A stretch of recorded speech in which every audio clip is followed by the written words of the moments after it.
ما تفوت عندهم صلاة الجماعة بل ولا تكبيرة الإحرام مع الإمام الذي هي صفة الصلاة.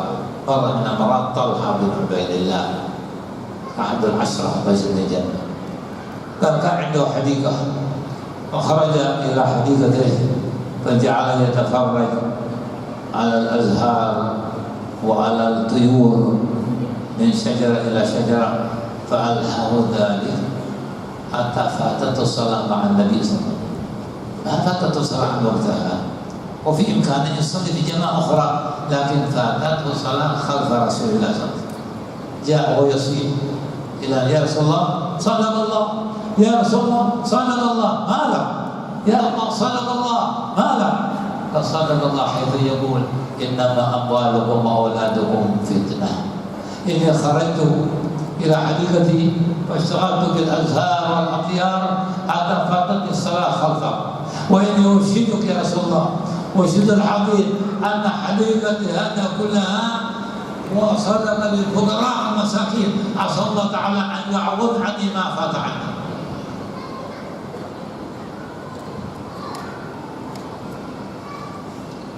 Allah Subhanahu wa taala berfirman di dalam Al-Qur'anul Karim. Maksud daripada firman Allah Subhanahu wa taala, wahai orang-orang yang beriman, janganlah harta dan anak-anak kamu itu melalaikan kamu daripada mengingati Allah Subhanahu wa taala.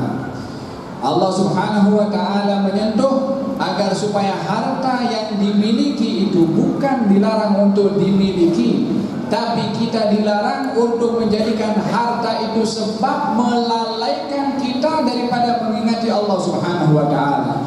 Orang yang menjadikan harta dan juga anak-anaknya sebab melalaikan diri daripada mengingati Allah, mereka itu adalah orang-orang yang rugi, kata Allah Subhanahu wa taala. Sahabat Nabi Muhammad sallallahu alaihi wasallam, mereka adalah mempunyai perniagaan dan mereka adalah bekerja, mempunyai sumber rezeki. Kaum Muhajirin dikenali mereka adalah sebagai peniaga yang ulung, seperti Sayyidina Uthman bin Affan, Sayyidina Zubair bin Al-Awwam, Abdurrahman bin Auf, yang mereka adalah orang-orang ahli perniagaan di zaman Rasulullah. Ramai orang-orang Ansar juga adalah ahli dalam pertanian, tetapi kesibukan mereka dalam kerja-kerja mereka itu tidak melalaikan mereka daripada mengingati Allah Subhanahu wa taala.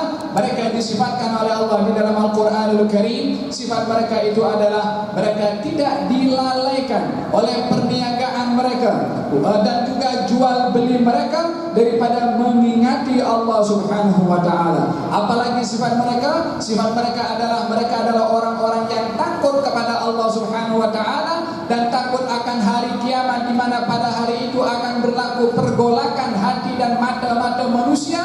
Itulah yang menyebabkan mereka takut kepada Allah Subhanahu wa taala. Apakah balasan yang Allah sediakan kepada mereka? Para peniaga dan para pekerja yang tidak dilalaikan daripada pekerjaannya itu untuk mengingati Allah. Sifat mereka takut kepada Allah. Mereka takut kepada apa yang akan berlaku di hari kiamat. Allah Subhanahu wa taala menjanjikan kepada orang-orang seperti ini, terutama sekali mereka yang sifat kepada para sahabat, adalah Allah Subhanahu wa taala akan memberikan ganjaran yang besar dan kelebihan yang besar tanpa hisab, akan diberikan oleh Allah Subhanahu wa taala kepada mereka. Demikian sifat mereka para sahabat baginda Rasulullah, yang kalau berniaga, menjual beli, lalu kemudian terdengar suara seruan adzan Allahu Akbar, mereka berhenti daripada perniagaan dan terus pergi ke masjid untuk merespon seruan Allah Subhanahu wa taala.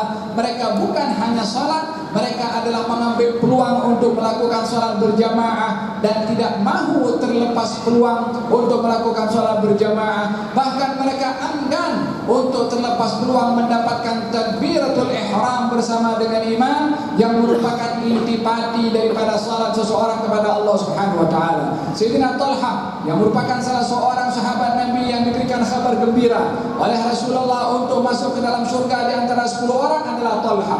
Maka Sayyidina Talha satu hari keluar pergi ke kebunnya, lalu melihat kebunnya itu yang rindang dan indah, dipenuhi dengan bunga-bunga dan juga burung-burung yang berterbangan melompat daripada satu dahan kepada dahan yang lain, melupakan atau melalaikan Sayyidina Talha daripada untuk menghadiri salat bersama dengan Nabi Muhammad SAW. Dia bukan terlepas waktu salat, terlepas salat berjamaah di belakang Rasulullah. Dia boleh salat setelah itu di masa juga waktunya tidak habis, akan tetapi oleh karena terlepas peluang untuk salat di belakang Rasulullah, bermakmumkan kepada Rasulullah, Abu Talha datang kepada Rasulullah dan mengatakan, ya Rasulullah, maha benar Allah. Kata baginda Rasulullah, apa maksud kamu? Dia mengatakan, maha benar Allah. Kata baginda Rasulullah, apa maksud kamu? Diberitahukan oleh Abu Talha, benar maksud Allah dalam firman-Nya, sesungguhnya harta dan anak-anak kamu itu adalah merupakan satu fitnah, dugaan dari Allah Subhanahu wa taala. Diceritakan kalau dirinya pergi ke kebunnya dan melihat keindahan yang ada pada kebun daripada burung dan bunga-bunga, melupakan dirinya daripada mendapatkan salat berjamaah di belakang Rasulullah. Lalu Abu Talha mengatakan, saya bersaksikanlah wahai Rasulullah, kalau semua harta saya, kebun yang tadi itu aku sedekahkan di jalan Allah untuk fuqara dan masyarakat orang-orang miskin, demi agar supaya Allah menggantikan untuk aku kesempatan terlepasnya aku peluang salat di belakang engkau. كانت الدنيا يا إخواني لهؤلاء الصحابة دنيا في أيديهم لا في قلوبهم. الدنيا إذا كان في يد الإنسان ولم تدخل إلى قلبه ما يضر، وإنما ضرت إذا حلت في قلبه.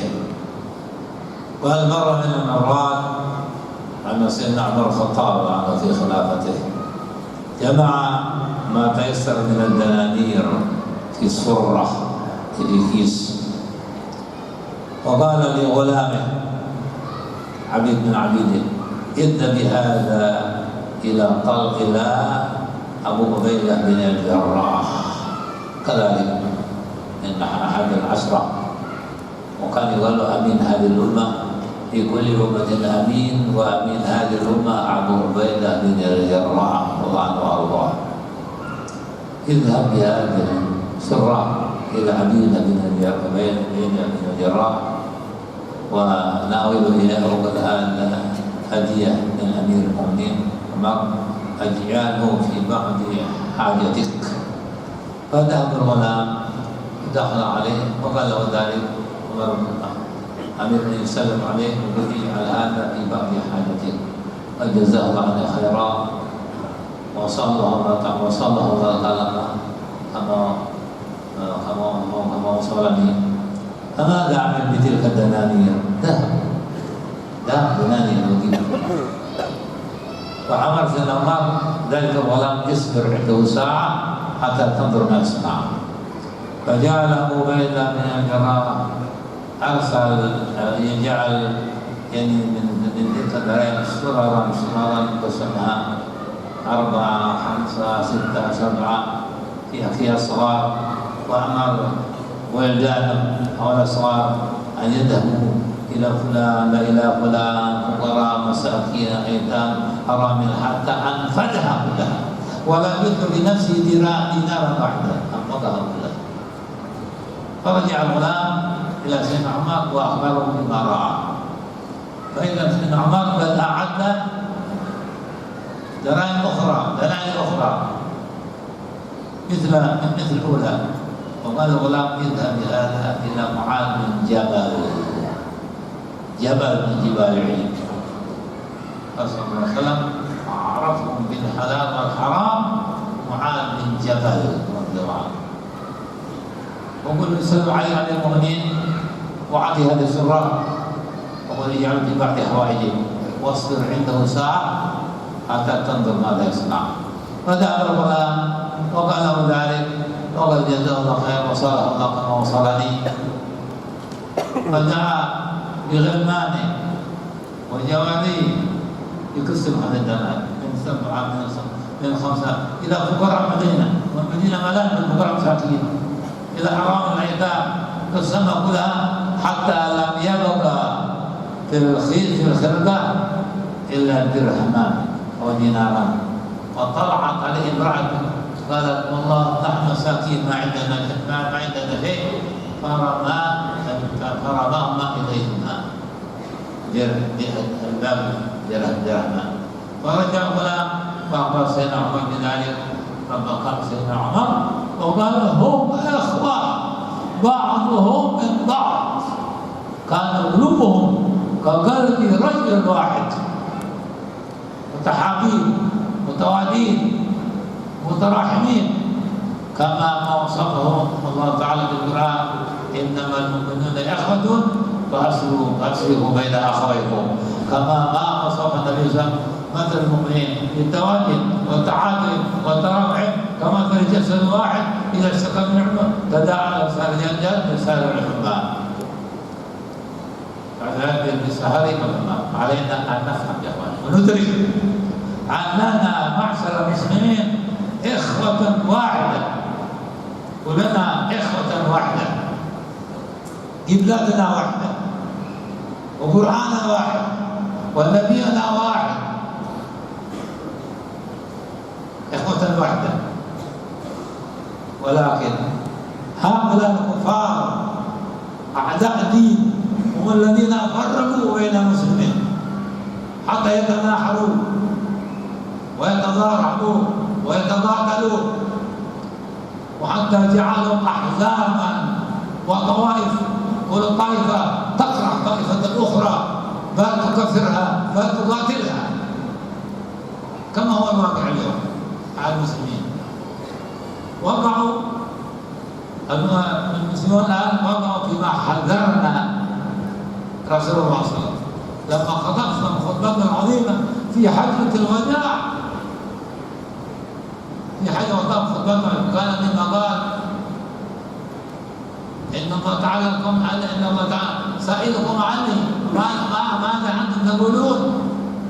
ثم قال ألا لا ترجعوا بعدي كفارا يضرب بعضكم رقاع بعض. ألا لا ترجعوا كفارا يضرب بعضكم رقاع. ثم قال صلى الله عليه وسلم في آخر خطبته ألا هل بلغت ألا هل بلغت ألا هل بلغت. بعدما ذكر فيها قواعد الإسلام قواعد الدين وحدد قواعد الشرك. ثم قال في الخطبة لأصحابه وهم أكثر من 100,000 ألا هل بلغت؟ يقول بلغت يا رسول الله. ألا هل بلغت؟ وبلغت يا رسول الله. ألا هل بلغت؟ بلغت يا رسول الله. فرفع إصبعه ونكت إليه اللهم اشهد اللهم اشهد يبلغ الشاهد منكم الغائب ربما مبلغ أو عامل حسابه. فجزاه الله تعالى نبينا أفضل ما جزى نبينا أمته.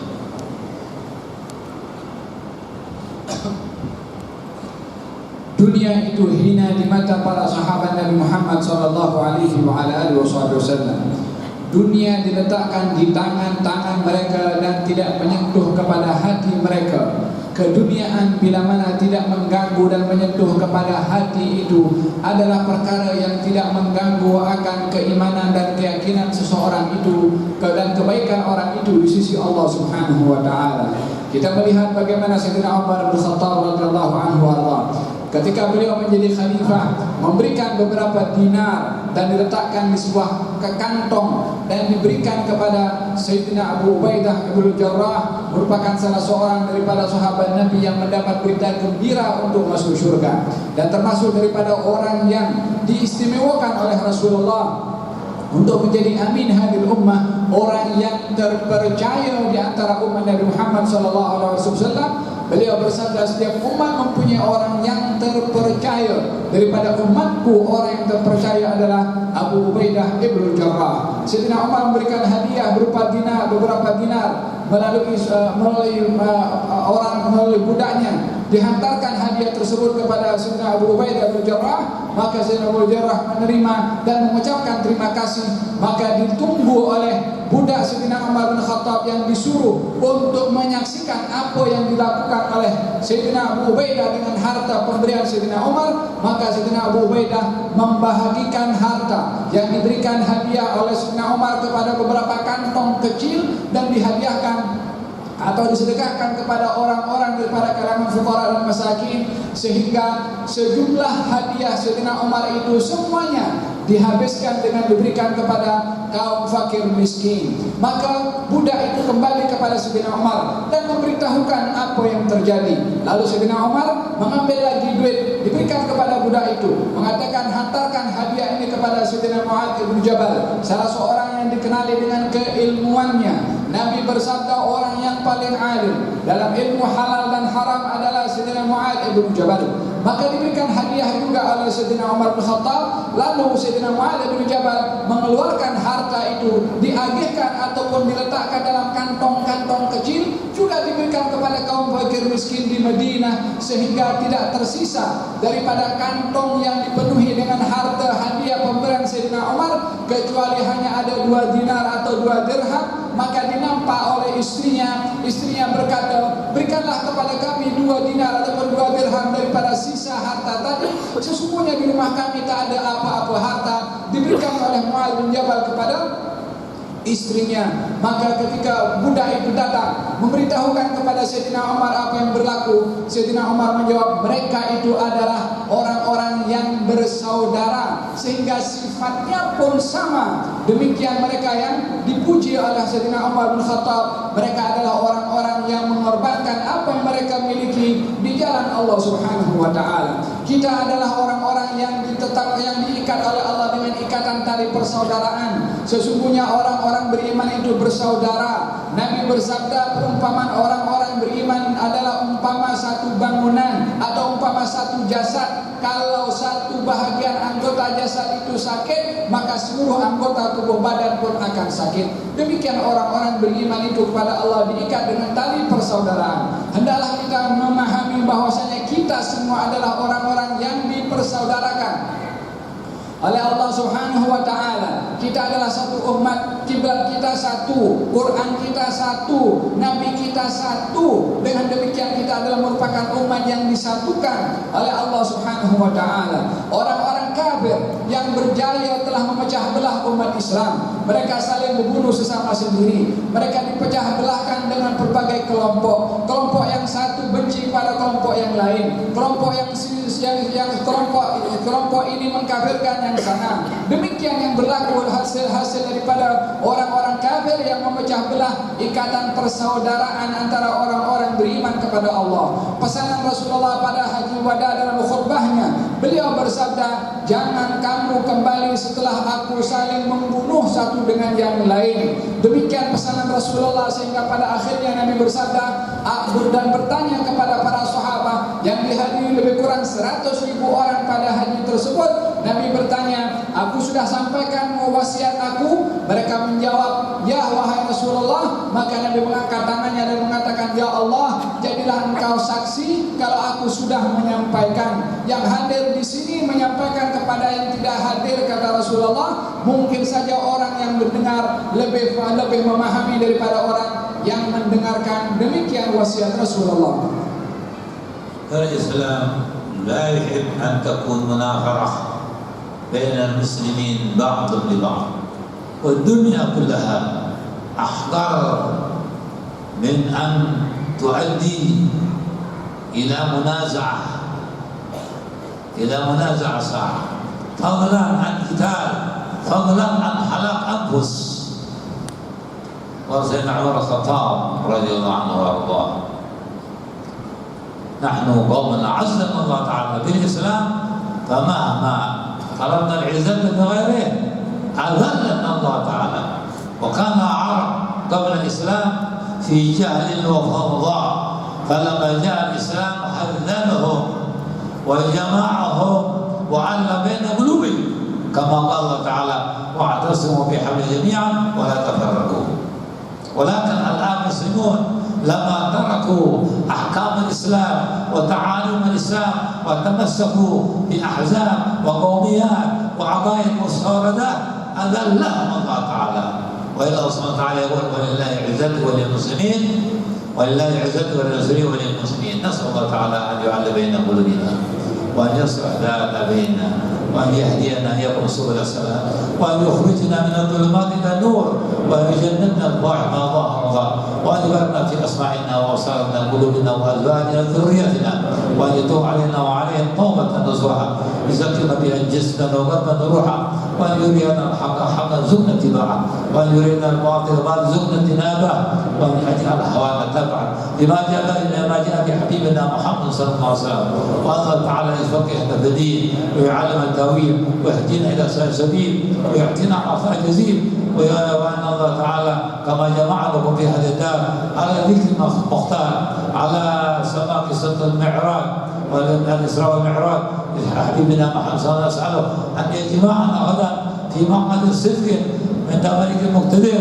مع حبيبنا محمد صلى الله عليه وسلم مع عباد الصالحين وعلى المتقين وحزب المخدعين، وأن يصلحنا يصلح أولادنا بناتنا وذرية المدين، ويصلح أحوال هذه البلاد، يصلح أحوال هذه البلاد وأحوال المسلمين، وأن يعلن عنهم خيارهم، وأن يصرف عنهم شرارهم، وأن يطهرها من أهل الفساد، من أهل الزيغ، من أهل الطغيان، من أهل البدع، وأن الله تعالى ينصرنا على من عدانا، وأن يظهرنا على من ظلمنا، ولا يجعل مصيبتنا في ديننا، ولا يجعل الدنيا أكبر من هوانا ولا على مبلغنا، وأن يرحمنا برحمة الواسعة، وأن يجمعنا إليكم في خير وعلى خير، وأن كما جمعنا في هذه الدار اجمع إن شاء الله تعالى في جنات تجري من تحت الأنهار مع النبي والهدى والصالح الأخيار من غير سبب حساب ولا عتاب ولا عذاب، يفتح لكم جميع الأبواب، يرفع بين ربنا نبي الحجاب، يدخلنا إياكم في زمرة الأحباب.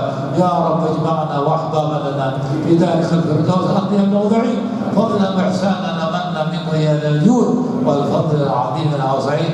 العفو عليكم إذا طولت عليكم، كان الحكيم يجد إلى غدا وبعد غد أغادر بلادكم هذا فطولنا عليكم الكلام، سامحونا أعذرنا في ذلك، المقصود إنما هو تعرض لنفعات الله تعالى والعفو منكم. Islam adalah agama yang tidak mengajak kepada umatnya untuk saling bermusuhan satu dengan yang lain, tidak mengajarkan untuk saling dengki, benci, membenci satu dengan yang lain, dan tidak mengajarkan untuk disebabkan oleh kerana dunia akan bermusuhan satu dengan yang lain. Dunia ini adalah lebih hina untuk menjadi sebab pergaduhan antara kita. Dunia ini amat hina untuk menjadi sebab permusuhan di antara kita, bahkan yang boleh menumpahkan darah. Maka dunia ini adalah lebih hina untuk menjadi sebab permusuhan dan peperangan di antara kita. Sayyidina Umar bin Khattab radhiyallahu anhu berkata, kami adalah merupakan satu kaum yang dimuliakan oleh Allah itu dengan Islam. Kalau kita mencari kemuliaan dengan selain Islam, maka Allah Subhanahu wa taala akan menghina kami. Orang-orang Arab dahulu adalah orang-orang yang jahil, akan tetapi setelah datang Islam membawa kepada mereka, membawa cahaya kepada mereka, membawa Al-Quran kepada mereka. Oleh karena demikian Allah Subhanahu wa taala berfirman, maksudnya adalah berpeganglah kamu kepada tali Allah Subhanahu wa taala, berpeganglah kamu semua kepada tali Allah Subhanahu wa taala. Maka ramai kaum muslimin ketika meninggalkan apa yang menjadi ajaran dan pegangan serta kemuliaan yang ada di dalam Islam, ketika meninggalkan perkara itu, maka jadilah apa yang berlaku seperti zaman kita sekarang ini, perpecahan yang ada, berpuak-puak satu dengan yang lain dengan sebab meninggalkan perkara yang menjadi kemuliaan di dalam Islam. Allah Subhanahu wa taala menghina. Sesungguhnya kemuliaan itu hanya kepada Allah dan kepada Rasulnya dan kepada orang-orang yang beriman kepada Allah dan juga Rasulnya. Lebih kurang daripada ceramah tadi saya terjemahkan dan diakhiri dengan doa. Kemudian pada penghujungnya Habib Zain mengatakan, saya mohon maaf, kata beliau, kalau saya banyak bercakap pada malam hari ini. Saya tidak lama, dalam 1-2 hari ini akan meninggalkan negeri ini. Saya minta maaf kalau banyak bercakap. Lebih kurang terjemahan saya mohon maaf. Doa yang dipohonkan tadi mudah-mudahan diterima oleh Allah Subhanahu wa taala. Wabillahi taufik.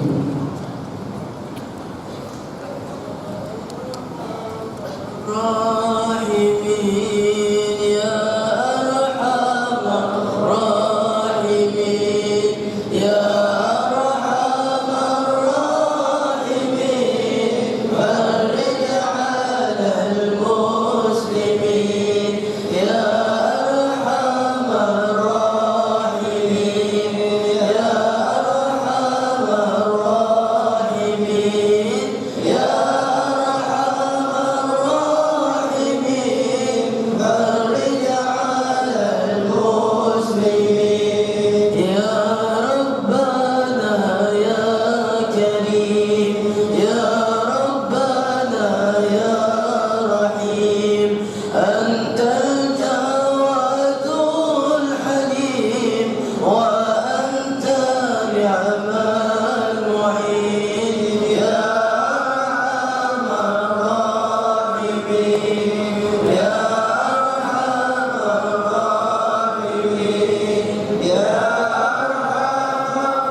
يعم دنيا ودين يا أرحم الراحمين يا أرحم الراحمين يا أرحم الراحمين فرج على المسلمين وما لنا ربنا سواك يا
الذنوب واستر لي كل العيوب واكشف لي كل الكروب واكفي أذى المؤذين يا أرحم الراحمين يا أرحم الراحمين يا أرحم الراحمين فرج على المسلمين واختم بأحسن ختام إذا تنهي الشراب وحان حين الحمام وزاد غشح الجبين يا أرحم الراحمين يا أرحم الراحمين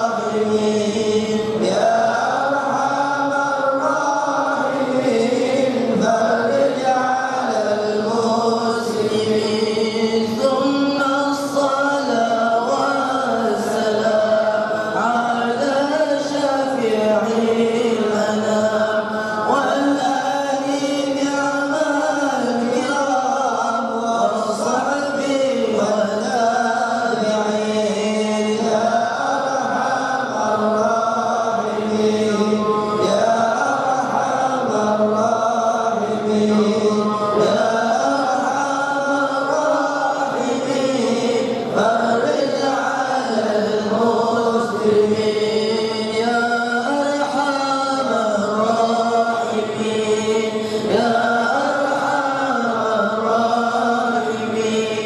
يا أرحم الراحمين فرج على المسلمين اللهم صل وسلم وبارك عليه وعلى آله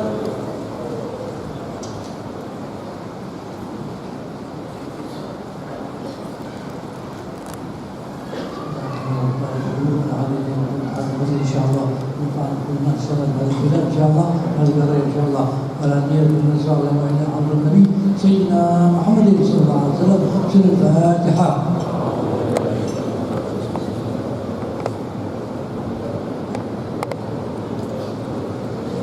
Tuan-tuan hadirin sekalian, jazakumullah khairan katsiran, dan kita ucapkan jutaan terima kasih kepada kehadiran Habib Zain dan tuan-tuan semua. Disediakan jamuan untuk semua hadirin muslimin dan muslimat, bungkusan disediakan oleh pihak masjid, dan terima kasih kepada semua yang hadir. Jazakumullah khairan jazak. Mudah-mudahan kehadiran kita semua akan diberkati oleh Allah Taala. Jadi kita harap tuan-tuan jangan menyerbu kepada Habib Zain, kerana kita tolong beri ruang kepada perjalanan Habib Zain. InsyaAllah.